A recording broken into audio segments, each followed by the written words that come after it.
खुलुमबाय बिथोरनि चेनेलाव गासैखौबो बरायबाय। आंनि चेनेलखौ साबस्क्राइब लाइक एबा साबस्क्राइब खालामदो आरो बे खाथिनि बेल आइकन बेलखौ बुथुमनानै होदो जाहाथे गोदान भिडिअ होबानो सिगांग्रो नटिफिकेसन सहैनाय बायदि।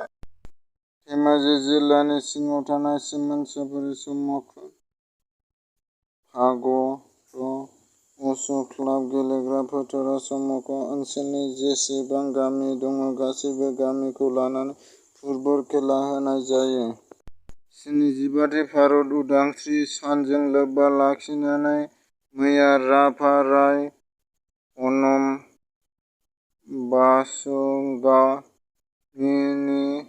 पि.ओइच.सि. नि नखराव गान'द्रानि मिनिस्टार उर्खाव गोलाव ब्रह्म, डि.सि. नेडार कुमार साहा आरो एम.एल.ए. जयन्त बसुमतारीआ नुजाफैयो आरो माखासे खौरां लाफैयो।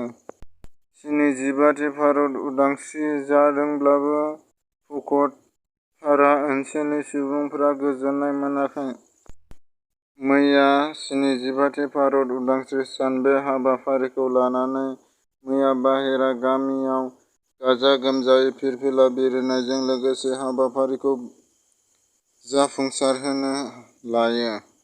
मैया 75थि भारत उदांस्रि सान बे सान हाबाफारिखौ गिबियै धेमाजि जिल्लानि बर' कछारी अनसाय गावआरि खुंथायनि मावख' फालिनाय जायो। मख'नो गोनांदि माहारियारि फिरफिलाखौ बिरहोनाय जायो बि. के. डब्लिउ. ए. सि. नि चेयारमेन मिहिनीश्वर बसुमतारी। बिथाङा लोगोसे मैया बे हाबाफारियाव गोबां मेलेमजिबि बिथांमोनखौ बाहागो लाफैनायखौ नुनो मोननाय जादों।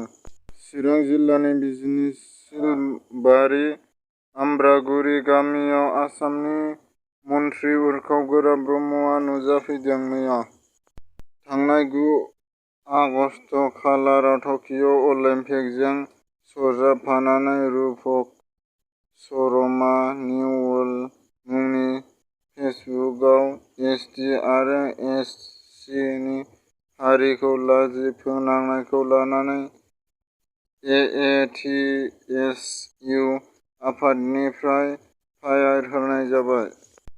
75थि भारत उदांस्रि सानजों लोब्बा लाखिनानै मैया डिमाकुसिनि जि. एम. विलेज हानजाया गाजा-गोमजायै फालिदों।